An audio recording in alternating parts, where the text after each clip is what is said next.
তাদের বাড়ির অভিভাবকরা বিদেশে আছে, ওরা বেশি খায় না আপনারা বেশি খান?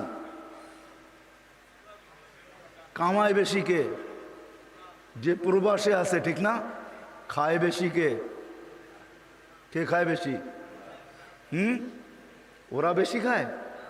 হ্যাঁ, ও তো কামায়, খাইতে দেয় না আল্লাহ। এটাই সিস্টেম। কামাবে, খাইতে পারবে না। রাগ হয়ে যায় না। আমরা প্রবাসীকে থেকে বহুত কাছের থেকে দেখি। আমার কাজই তো হলো দুনিয়া ঘোরা।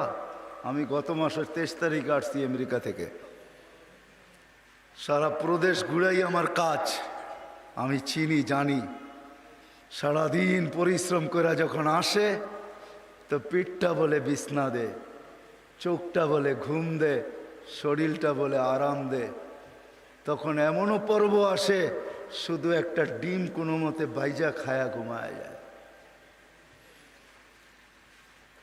এমনও দিন আসে পুরান তরকারি ফ্রিজ থেকে বাইর করে কোনো মতে একটু খায়া ঘুমায় যায়। সকালে আবার রিল্যাক্স হয়ে কাজে যাইতে হবে।